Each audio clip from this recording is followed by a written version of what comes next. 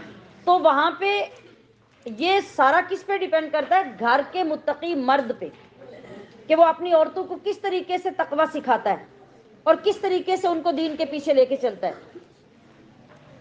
تو آپ کی مسجد میں اور آپ کے گھر میں یہ نہیں ہوتا تھا کہ ایک قرآن شریف شروع ہوا ہے تو وہ جا کے 27 کو ختم ہوگا،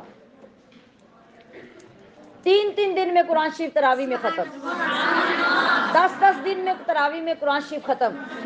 اور آپ رمضان سے پہلے اپنے خاندان کے پوتے بیٹے جو حافظ ہوتے ان کو تقسیم کرتے، بلا کے بٹھاتے، فرماتے کہ اتنے دنوں میں گھر کی خواتین کو قرآن تم نے سنانا ہے، اتنے دنوں میں ختم کر کے اگلے اتنے دنوں میں تم سناؤ گے، اور اتنے دنوں میں آگے تم سناؤ گے، اور اتنے حافظ جو میرے اولاد ہے وہ میری مسجد میں قرآن سنائیں۔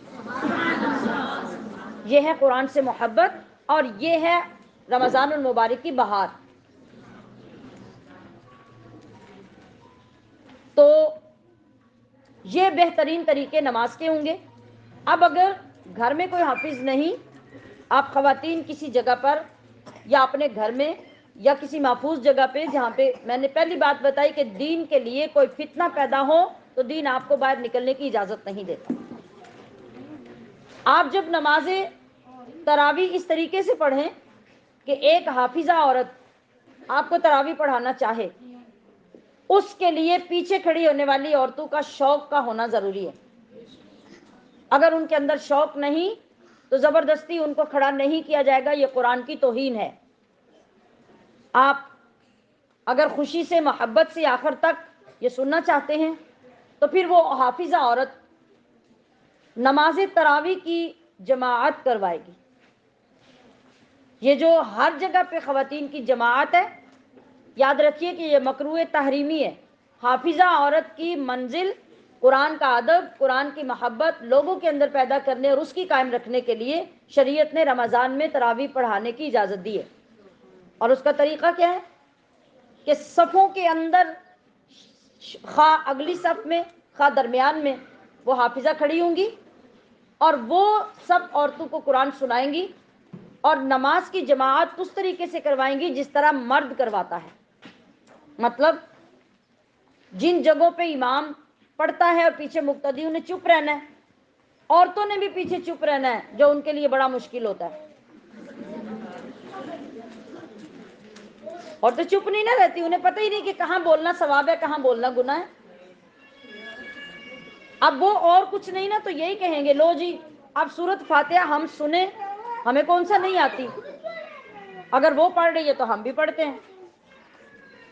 جو 2 آیتیں بیچ میں 3 آیتیں آگے امام جو عورت ہے اس کو آتی ہیں تو آپ کو بیچ میں آتی ہیں تو آپ بھی پڑھنا شروع کر دیں گے۔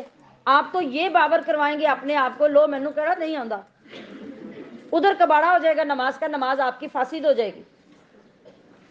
یہ وہ پوائنٹ ہے جس کو سمجھاتے ہوئے مجھے 25 سال ہو گئے ہیں کہ باخدا نماز پڑھنے کے طریقے یہ نہیں ہیں، اپنی نمازوں کو برباد مت کیجیے۔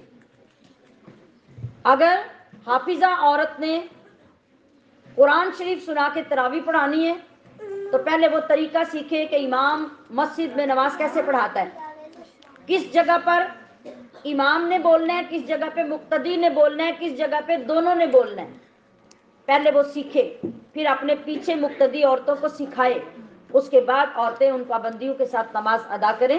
یہ طریقہ ہوگا جماعت کا۔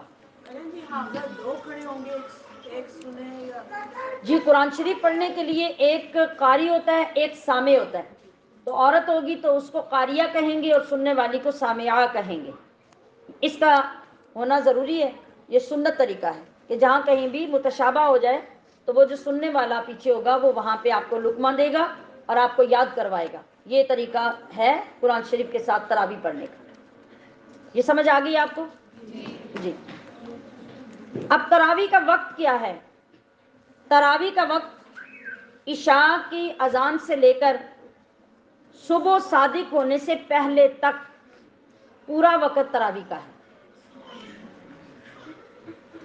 اگر کسی وجہ سے آپ نے عشاء پڑھی، تراویح نہیں پڑھ سکے، سفر ہے، بیماری ہے، کوئی مصیبت پرابلم ہے، تو آپ کے پاس پوری رات فجر ہونے تک، روزے کے ٹائم کے ختم ہونے تک آپ کے پاس ٹائم ہے، آپ کسی بھی وقت میں تراویح کی نماز پڑھ سکتے ہیں۔ چاہے تو آپ ایک ساتھ نماز پڑھیں، اور اگر ایک ساتھ 20 پوری نہیں پڑھ سکتے، تھوڑی تھوڑی کر کے پڑھ لیں، 8 پہلی رات میں پڑھ لیں، 12 پچھلی رات میں پڑھ لیں، یا گھنٹے گھنٹے بعد 4 4 8 8 کر کے تراویح پڑھ لیں، آپ کی تراویح ہو جائے۔ کسی وجہ سے آپ کو تراویح ضائع نہیں کرنی چاہیے کہ یہ پورے رمضان میں دوبارہ نہیں ملے گی، اگلے رمضان میں جا کے ملے گی، ٹھیک ہے؟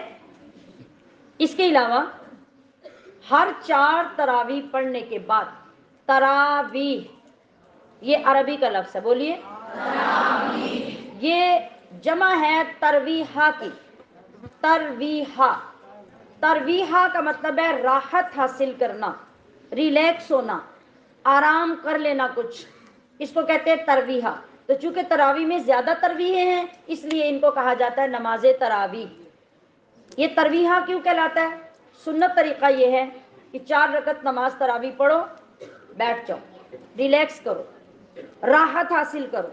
اس میں سنت سے دعائیں بھی ثابت ہیں، سبحان ذی الملک والملکوت، سبحان ذی العزت والعظمت والہیبت والقدرت، یہ ساری دعا آگے آپ یاد کر لیتے ہیں اور کر بھی لینی چاہیے۔ اگر یہ نہیں بھی آتی تو پھر آپ اتنے ٹائم میں استغفار، درود پاک، بے شک آپ اس میں 4 جگہ پہ 4 رکعت قضا نماز بھی پڑھنا چاہیں تو آپ پڑھ سکتے ہیں، لیکن تراویح اور اگلی تراویح، ایک تراویح اور دوسرے تراویح کے درمیان آپ کو اس نماز میں راحت لینا ہے۔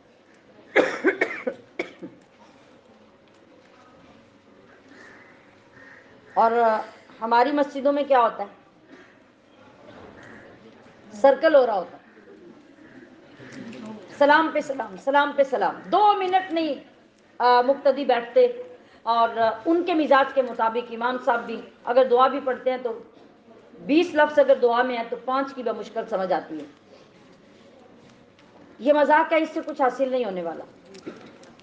سنت تراویح 20 ہوگی، میں اس پہ دلائل ابھی نہیں دوں گی، میں نے کہا دلائل میرے ریکارڈ میں موجود ہیں، آپ وہاں سے سنیے، ضرورت پڑے تو کویسچن کر کے دلائل لے لیجیے، لیکن ابھی وقت کے مطابق میں اتنا بتاؤں گی کہ سنت طریقہ، صحابہ کا طریقہ، تواتر، اسلاف کا طریقہ، بزرگان دین کا طریقہ آج تک یہی رہا کہ وہ 20 تراویح پر عمل کرتے رہے، اور جو لوگ آج بھی ان کے پیروکار ہیں وہ 20 تراویح ہی پڑھیں گے، وہ 20 پر پابندی کریں گے۔ اور اگر ایک اور بڑی امپورٹنٹ چیز جو پچھلے 2-3 سال سے ہم سن رہے ہیں، ایک نئی بات ہمارے ماحول میں جو در آئی ہے وہ یہ ہے کہ لوگوں کو اکٹھا کرنے کے لیے، لوگوں کو سہولت پہنچانے کے لیے اپنی مرضی کے لوگ مسائل جمع کر رہے ہیں، اور لوگوں کو اس چیز سے کوئی غرض نہیں ہماری نماز برباد ہو یا آباد ہو، انہیں صرف اتنا ہے کہ ہمیں وہ جا کے ادا کرانی چاہیے، وہ اللہ کے ہاں پہنچے یا نہ پہنچے۔ اس سے بڑی غیر ذمہ داری کیا ہو سکتی ہے کہ ہمیں اس چیز کی پرواہ نہ ہو۔ پچھلے کئی سالوں سے کیا ہو رہا ہے، ہماری خواتین یا اپنے ساتھ ایک بچی کو بٹھا کے اس کو قرآن شریف دے دیتی ہیں، اور وہ آگے ریل پہ یا ٹیبل پہ قرآن شریف رکھ کر وہ کھول دیتی ہے، اور یہ نماز میں کھڑے ہو کے وہاں سے پڑھ کے قرآن تراویح پڑھا رہی ہوتی ہے، جب ورق ختم ہو جاتا ہے تو وہ ساتھ بیٹھی لڑکی جو ہے وہ ورق پلٹ دیتی ہے اور ان کی تلاوت جاری رہتی ہے۔ وہ سنت کہاں گئی جہاں سامع کو ہونا چاہیے تھا؟ وہ سنت کہاں گئی کہ تراویح حافظ قرآن کو پڑھانی چاہیے تھی؟ اور خواتین درجنوں کی درجنوں ایسی ان پڑھ اور جاہل خواتین کے پاس جا کر اپنی نمازیں برباد کر رہی ہیں، اور پھر لوگوں نے اپنے علاقوں میں یہ رواج بنا لیا ہے کہ مختلف مدرسوں سے، مختلف محلوں سے لڑکیاں یا معلمات یا خواتین آئیں اور راتوں کو آ کے لوگوں کے گھروں میں تراویح پڑھا کے جائیں۔ یہ کون سا دین ہے؟ کدھر جا رہے ہیں ہم؟ ہم تباہ کر رہے ہیں دین کو اور اللہ کے غضب کو حاصل کر رہے ہیں۔ میں نے جو آغاز میں آپ کو صورتیں بتا دی کہ آپ کے لیے کون سی صورتیں نمازیں پڑھنے کی درست ہیں۔ قطعاً آپ کے اوپر واجب نہیں کہ آپ جماعت کے پیچھے نماز پڑھیں، کسی کے پیچھے جا کے نماز پڑھیں۔ آپ کا بہترین طریقہ ہے کہ آپ اپنے گھر میں یا عورتوں کی معیت میں جہاں جا کے آپ کے لیے فتنہ نہیں وہاں نماز ادا کریں۔ رہی بات یہ، اس کو میں آپ کو سمجھا دوں کہ جو قرآن شریف آگے رکھ کر یا موبائل آگے رکھ کر اس سے دیکھ کر جو لوگ نماز پڑھتے ہیں، امام اعظم ابو حنیفہ رحمۃ اللہ علیہ کے نزدیک ایسے کسی شخص کی نماز نہیں ہوتی۔ ہاں، یہ جو عادت آئی ہے نا لوگوں کے اندر، یہ آئی ہے کہ حضرت امام شافعی، حضرت امام مالک اور حضرت امام احمد بن حنبل کے نزدیک ایسا کرنا جائز ہے، اور یہ بیرون ممالک میں جو لوگ ان کے فالوور ہیں وہ اگر کریں گے تو اپنے امام کی ذمہ داری پہ کریں گے۔ ہمارے ذمہ دار کون ہیں؟ ہمارے ذمہ دار امام اعظم ابو حنیفہ رحمۃ اللہ علیہ ہیں۔ ہم ان کی ذمہ داری سے باہر نہیں نکل سکتے، اور ہمارے امام کا فرمان یہ ہے کہ یہ نماز ہماری نہیں ہوتی، لہذا یہ بالکل بدعت ہے۔ اپنی نمازوں کو برباد کرنے سے بچائیں۔ اگر آپ کو شوق ہے تو آپ رمضان سے پہلے وہ جگہ تلاش کریں یا وہ اہتمام کریں جہاں پہ شریعت کے عین تعلیم کے مطابق آپ کی نمازیں پڑھی جائیں۔ تو اس کے بعد آپ یہ دیکھیے کہ تراویح 20 پڑھنا سنت ہے، اور تراویح کو جماعت کے ساتھ اگر پڑھنا ہے تو ان قوانین کے ساتھ پڑھنا ہے۔ اسے لے جائیے ڈسٹربنس سوری بند کر دیجیے، اندر لے جائیے۔ اور باقی جو باتیں میں نے چند ایک بتائی آپ انہیں فالو کیجیے۔ اگر کسی قسم کا بھی کوئی مسئلہ تراویح کے متعلق رہ جائے وہ آپ رمضان میں بھی سوال کر سکتے ہیں، اور بیان سن کر آپ اس سے مزید رہنمائی بھی لے سکتے ہیں۔ اب اس کے بعد آگے ہمیں دیکھنا ہے کہ نماز تسبیح کیا ہے۔ نماز تسبیح کے لیے بھی ہمارے ہاں جو طریقہ کار رائج ہے وہ بھی انتہائی غلط اور لوگوں کا اپنا وضع کردہ ہے۔ نبی کریم صلی اللہ تعالی علیہ وسلم نے ارشاد فرمایا تھا حضرت عبداللہ ابن عباس سے، حضرت عبداللہ ابن عباس اور حضرت امام جعفر بن ابو طالب نے روایت کیا، آپ نے فرمایا تھا اپنے چچا جان حضرت عباس سے کہ چچا جان آپ کو ایک ایسا عظیم تحفہ نہ دوں جس سے آپ کے چھوٹے اور بڑے، آپ کے ظاہری اور باطنی، آپ کے پچھلے اور اگلے، یہ تمام گناہ بخشے جائیں۔ تو آپ نے عرض کی کہ ضرور فرمائیے، اور آپ نے جب آپ کو اس جواب میں جو تحفہ عطا کیا وہ تھا نماز تسبیح پڑھنے کا طریقہ اور نماز تسبیح کی فضیلت۔ اب نماز تسبیح کے لیے آپ نے ارشاد فرمایا کہ افضل ہے کہ ہر بندہ ہر روز پڑھے، یہ اتنی مبارک نماز ہے۔ اگر روز نہیں تو ہفتے میں ایک بار، ہفتے میں نہیں تو مہینے میں ایک بار، مہینے میں نہیں تو سال میں ایک بار، اور سال میں نہیں تو زندگی میں ایک بار ضرور پڑھو۔ پڑھو، کیا کرو؟ بول کے بتائیے، کیا کرو؟ پڑھو۔ تو اب پڑھنا کیا ہوتا ہے؟ جب آپ سبق پڑھنے آئیں گے نا مجھ سے میرے پاس، تو میں آپ کو پڑھاتی جاؤں گی، آپ میرے پیچھے پڑھتے جائیں گے۔ یہ کیا ہوگا؟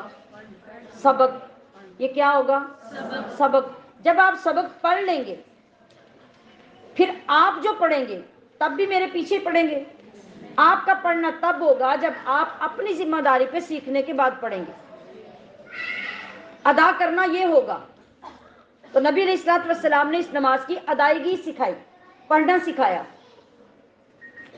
اور اس میں بھی نماز تراویح کی طرح ہمارے ہر علاقے کے اندر بغیر علم کے جو رواج پیدا ہو چکا ہے، اس کے لیے بھی مجھے سال ہر سال محنت کرتے گزر گئے، اور ابھی شب بارات میں ماشاءاللہ ہماری جتنی خواتین آئیں ان کو ایک دو مرتبہ سمجھانے کے بعد انہیں کہا گیا کہ آپ خود نماز پڑھیں. الحمدللہ انہوں نے خود نماز پڑھی اور انہیں نماز پڑھ لی. یہ ہماری ذمہ داری ہے. کوئی نماز ایسی نہیں کہ کھڑے ہو کے کوئی آپ کو اپنے ساتھ کھڑا کرے اور پڑھاتا جائے پڑھاتا جائے پڑھاتا جائے, آپ اس کے پیچھے دہراتے جائیں اور آپ کہیں کہ یہ ساری نعمتیں مل گئی ہیں. کچھ بھی اس کے بعد نہیں ملنے والا, اس لیے کہ یہ نماز ہی نہیں ہوئی. ہمارے ہاں خواتین, آپ بھی تشریف فرمائے ہیں, آپ بھی لوگ بیٹھے ہیں, باہر سے جو لوگ جانتے ہیں اور آپ کے علاقوں میں جو لوگ نماز تسبیح خواتین پڑھاتی ہیں, ان کا طریقہ کیا ہے؟ انہیں اگر منع کرے کہ یہ باتیں غلط ہیں تو وہ نمازیں پڑھنے والوں سے ناراض ہو جاتی ہیں, کسی کے گھر میں ان کو جانے نہیں دیتی, ان کے گھر جانا ان سے قطع تعلق ہی کر دیتی ہیں. کیا دین ہماری اجارہ داری ہے؟ کیا ہم اس کے ٹھیکے دار ہیں کہ جو مرضی اس میں کریں, تبدیلی کریں, غلطی کریں, ہمیں کوئی پوچھے گا نہیں؟ ہر دین کے اندر غلط کام پیدا کرنے والے کو الٹا لٹکایا جائے گا دوزخ کے اندر. ہمیں آج خوف کرنا چاہیے کہ ہم نوکر ہیں. نوکر کی یہ جرت کیسے ہوتی ہے کہ دین کے اندر اپنی مرضی سے چیزیں شامل کر لے؟ ہمیں وہ سکھانا ہے لوگوں کو, وہ سیکھنا ہے. تو نماز تسبیح بھی نماز تراویح کی طرح سیکھ کر خود پڑھنا لازم ہے, نہ کہ انگلی پکڑ کے کسی کے پیچھے کھڑے ہو جانا. اور فرض کیجئے اگر اس کو کسی کے ساتھ ہی پڑھنا ہو, اس کو پڑھانے کا طریقہ بھی کیا ہوگا؟ جو طریقہ امام کا نماز پڑھانے کا ہوتا ہے. اب نماز تسبیح پڑھانے والی خواتین کیا کرتی ہیں؟ سبحانک اللہم سے لے کر السلام علیکم ورحمۃ اللہ تک پوری آواز سے بولے جا رہی ہیں, بولے جا رہی ہیں, پڑھے جا رہی ہیں, اور خواتین بھی دل میں سب کچھ ساتھ پڑھ رہی ہیں. شروع میں کہہ دیتی کہ آپ نے بھی پڑھنی ہے. آپ نے بھی پڑھنی ہے سب. ایسے ہی ہے نا؟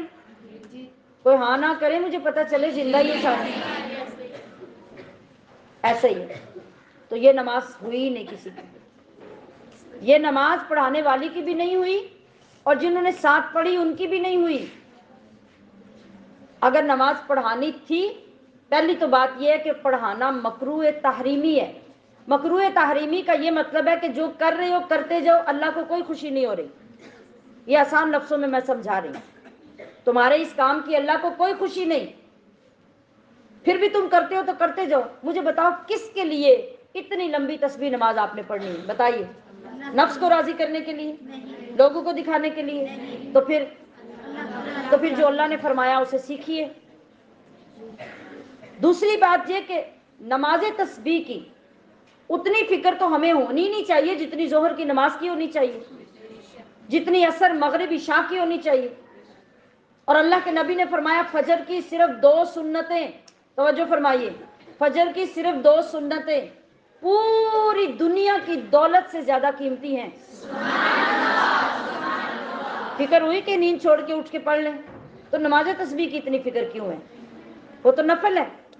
اگر نہیں پڑھو گے تو آپشن دے دیا اللہ کے رسول نے, روز پڑھو بہترین, ہفتے بعد بہت اچھا, مہینے بعد بھی بہت اچھا, سال بعد بھی بہت اچھا. اگر نہیں پڑھ سکے تو نو پرابلم. اللہ کے نبی فرما رہے ہیں زندگی میں بے شک ایک بار پڑھ لینا. اور ادھر اللہ کے نبی فرما رہے ہیں کہ 5 وقت کی فرض نمازوں میں سے ایک بھی رہ گیا تو دوزخ سے چھٹکارا نہیں ہے. تو کس کی فکر ہمیں ہونی چاہیے؟ نماز تسبیح کی. ہاں, شوق ضرور ہونا چاہیے, رغبت ضرور ہونی چاہیے, پڑھنا ضرور چاہیے, مگر سیکھ کر. خود پڑھنا, خود پڑھنا یہ آپ کی عبادت ہے. اور جو شرعی حکم ہے مرد اور عورت دونوں کے لیے نماز تسبیح کا, وہ یہ ہے. ابھی آپ کیوں آئے ہیں؟ آپ کلاس کے لیے آئے ہیں نا, دین سیکھنے آئے ہیں. جہاں آپ کو کسی نے نماز تسبیح کے لیے نہیں بلایا, کہ اعلان ہوا ہے؟ نہیں ہوا. اب آپ کلاس میں آئے ہیں, کلاس پڑھی, ہم نے ایک دین سیکھا, اچھا دن تھا, مبارک دن تھا, ہمارے پاس ٹائم تھا, ہم نے سوچا چلو بھائی اکٹھے ہوئے ہیں تو نماز تسبیح بھی پڑھ لیتے ہیں. اب نماز تسبیح پڑھنا کتنے لوگوں کا اکٹھے جائز ہوگا؟ جائز ہوگا. لیکن جماعت جائز نہیں ہوگی، وہ اور چیز ہے، نماز پڑھنا اور چیز ہے۔ اگر آپ نے لوگوں کو بلایا نماز تسبیح کے لیے، اعلان کروائے، اس وقت فقہا فرماتے ہیں کہ 3 بندے پیچھے اور زیادہ سے زیادہ چوتھا آگے، یا پھر 2 پیچھے اور تیسرا آگے، اس سے زیادہ اگر بندے اکٹھے ہو کے نماز تسبیح پڑھیں گے تو وہ بھی مکروہ تحریمی ہے۔ آپ کون سا ثواب لے رہے ہیں؟ اب کی بار رمضان سے پہلے ان باتوں کو آپ تک پہنچانے کا مقصد یہ ہے کہ اس کی کمپین چلائیے، خواتین کو سمجھائیے، ان کی منت کرنی پڑے تو ان کا منت کر کے ایمان بچائیے کہ کس دین کے پیچھے آپ جا کے کیوں اپنا مہینہ برباد کر رہے ہیں۔ رہ گئی بات سیکھنے کی، تو میں نے تھوڑا سا ٹائم یہاں شب قدر میں کھڑے ہو کے رات میں شب برات میں 2-3 بار دہرایا تھا، الحمدللہ سب نے نماز پڑھ لی۔ اب بھی میری خدمت یہ ہو سکتی ہے کہ میں ابھی یہ ختم کرنے کے بعد ایک مستقل کلپ بنا کر نماز تسبیح پڑھنے کا طریقہ اپلوڈ کروا دوں، وہ آپ سب تک پہنچ جائے۔ 2 بار 10 بار 20 بار سننا پڑتا ہے تو سنیے، اور رمضان سے پہلے ریہرسل کر لیجیے یاد کرنے کی، اور اس کے بعد پریکٹیکل کر لیجئے۔ آپ اسے 1 بار 2 بار پڑھیے، آپ کے اندر ٹیلنٹ آ جائے گا، خود اعتمادی آ جائے گی، اور آپ خود نماز پڑھنے کے قابل ہو جائیں گے۔ یہ نماز تسبیح کے احکام ہیں، اور یہ ہر بندے تک پہنچائیے۔ نہ جانے آج تک لاکھوں لوگ اپنی نمازیں برباد کر چکے ہیں، انہیں کچھ نہیں ملا۔ اور اگر جب تک نہیں آتا تو علماء نے یہ لکھا ہے کہ جب تک نماز تسبیح پڑھنے کا طریقہ نہیں آتا تو 4 نفل نیت کرو، 4 نفل پڑھو، جتنی بار اس میں کل شریف پڑھ سکتے ہو وہ پڑھ لو، اور اس کے بعد بیٹھ کے جب تک باقی لوگ پڑھ رہے ہیں تم استغفار پڑھو، درود پاک پڑھو، اللہ کریم ہے وہ تمہیں اسی سے ثواب عطا کرے۔ اور اعتکاف خواتین کے لیے اپنے گھروں میں اعتکاف کرنا مستحب اور سنت ہوگی۔ اس کے بارے میں نے 2-3 دن بلکہ کل بتایا تھا کہ گھروں میں مسجد بیت تیار کریں عبادت کے لیے، اپنے گھروں میں کمروں کے حصے لے لیں، برآمدے کا حصہ لے لیں، پورا کمرہ ملتا ہے تو وہ لے لیں، اس کو مختص کر کے بہترین تیاری کریں۔ اور کتنے لوگ اب تک کر چکے ہوں گے مجھے نہیں پتا، اور کتنے لوگ سوچ رہے ہوں گے مجھے نہیں پتا، لیکن میں اپنی ایک پہلی طالبات میں سے، اپنی معلمات میں سے جو انگلینڈ میں ہماری کلاس میں شامل ہے، انگلینڈ سے، رات عشاء کی وقت، ابھی عشاء کی نماز کا غالباً وقت تھا، تو میں نے ان کا گروپ آن کیا تو اس کے اندر ایک خوبصورت ویڈیو تھی، میں نے اسے آن کیا تو اس نے نیچے مینشن کیا ہوا تھا کہ باجی جان کا بیان سننے کے بعد آج آپ اپنے گھر کے ایک بڑے کمرے کا کارنر اپنے اور اپنے بچوں کے لیے سیٹ کر لیا ہے۔ پوری چیزیں جو کل میں نے بیان کی نماز سے ریلیٹڈ، عبادت سے ریلیٹڈ، وہ ساری وہاں کارپیٹ بچھا کے سیٹ کر کے، جائے نماز، بیٹھنے کے لیے تکیے، نشست، وہ تمام چیزیں شاندار سیٹ کر کے ویڈیو بنا کے انہوں نے رات میں ہی گروپ میں سینڈ کر دی کہ ہم نے اس پہ عمل کرنا شروع کر دیا۔ اور اس طرح سے جب ہم عمل کرنے لگ جائیں گے تو کیسے چینج نہیں آئے گا، کیسے دین کی بہاریں کائنات میں نہیں پھیلے گی۔ اور آپ کو اس لیے تیار کیا جا رہا ہے کہ آپ جو سیکھ رہے ہیں اسے ہر گھر تک اور ہر فرد تک پہنچائیے۔ تو انشاءاللہ آج تو یہ اختتام ہو رہا ہے، اگر مجھے صبح تک کی وقت مل گیا انشاءاللہ تو صبح ہی یہ کلپ اپلوڈ ہو جائے گا، اور میری گزارش ہوگی کہ آپ اس کو سیکھیں، اپنے اندر کانفیڈنس پیدا کریں۔ غلط بھی ہو جائے گی تو آپ کی کوشش پہ اللہ ثواب دے گا، لیکن جماعت کا طریقہ سارا ہی جب غلط ہے تو وہاں سے کیا ملے گا؟ تو آپ اس بار یہ بھی عہد کر لیجئے کہ ہر دن میں، ہفتے میں، جب بھی توفیق ملے گی ہم نماز تسبیح پڑھیں، اور اس طرح جب محفل میں، مجمع میں، درس قرآن میں جمع ہوں گے تو ٹھیک ہے سب پڑھیں، مگر اٹھ کے کھڑے ہوں تو اپنی اپنی نیت کریں، اپنی اپنی نماز ادا کریں، یہ بہترین طریقہ ہوگا۔ اور اعتکاف کا میں نے عرض کیا کہ وہ بھی پہلے سے جگہ مختص کریں، جب تک گھر میں مسجد کی طرح ایک جگہ، میں نے کہا کہ بے شک کمرے کا کونا ہی کیوں نہ ہو، وہ مختص نہیں ہوگا نا، آپ گھروں میں اعتکاف نہیں کر سکتے۔ ابھی نیت کی اعتکاف کی اور ابھی جا کے مصلی بچھایا، کمرہ بند کیا، پردہ لگایا، اعتکاف بیٹھ کے ایسے اعتکاف نہیں ہوگا۔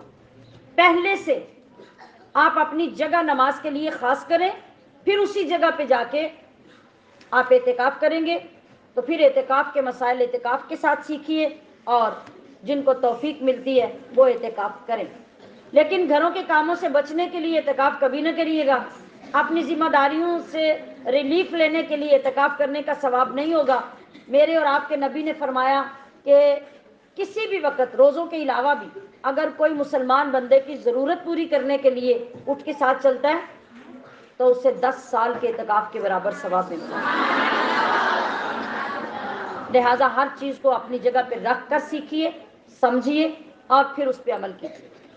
پھر اسی ماہ مبارک میں آخر پہ چل کے ہمیں فطرانہ ادا کرنا ہے، فطرانہ ادا کرنا ہے۔ یہاں پر بھی جو کروڑ پتی ہے وہ بھی 150 روپیہ نکالتا ہے، اور جو بیچارہ دہاڑی دار ہے وہ بھی 150 نکالتا ہے۔ یہاں بھی ہمارے اندر ایک بہت بڑی مسٹیک، بہت بڑی غلطی پل چکی ہے۔ اللہ کے نبی نے ہر بندے کے سٹیٹس کے مطابق چیزیں بتائی ہیں کہ ان کی قیمت کے مطابق فطرانہ دو۔ گندم، جو، کشمش، کھجور، ان کی قیمت کے مطابق ہر بندہ اپنی اپنی دولت اور اپنے مال کے مطابق فطرانہ دے گا۔ اور اس سال تو گندم کا فطرانہ بھی 300 سے اوپر جا رہا ہے، وہ ابھی فائنلی بھی ہو جائے گا اپنے اپنے علاقے کے مطابق۔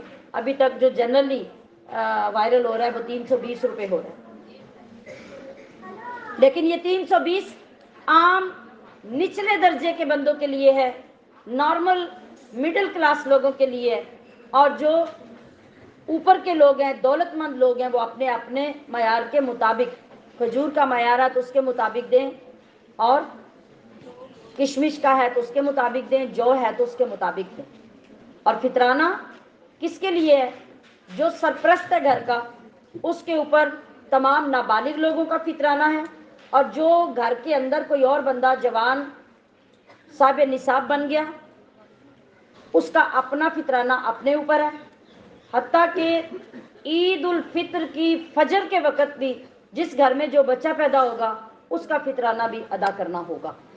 اور فطرانہ عید کی نماز پڑھنے سے پہلے دینا افضل، کسی وجہ سے رہ گیا تو بعد میں دیں گے، وہ صدقہ ہو جائے گا، ادا ہو جائے گا، لیکن افضل ترین یہ ہے کہ روزوں میں ہی فطرانہ ادا کر دیا جائے، تاکہ بہت سے غریب لوگ ہمارے فطرانہ ادا کرنے سے اپنی عید کا انتظام کر سکیں۔ اور اس کے بعد زکوٰۃ کے مسائل سیکھنا اور ان پر عمل کرنا، اور اس ماہ مبارک میں جو گزر رہا ہے شعبان یا پھر آگے آ رہا ہے رمضان، اس میں خاص طور پہ زکوٰۃ کے مسائل سیکھ کر زکوٰۃ ادا کرنا یہ ہمارے لیے بہت ضروری ہے۔ اللہ رب العزت ہماری اس حاضری، اس کوشش، آپ سب کی اس محبت کو اپنی بارگاہ میں قبول فرمائے، اور ہم نے جو کچھ سیکھنے سکھانے کی کوشش کی، رب العزت ہمیں خود سب سے پہلے عمل کی توفیق دیں، اور پھر دوسروں تک یہ پیغام پہنچانا نصیب فرمائے۔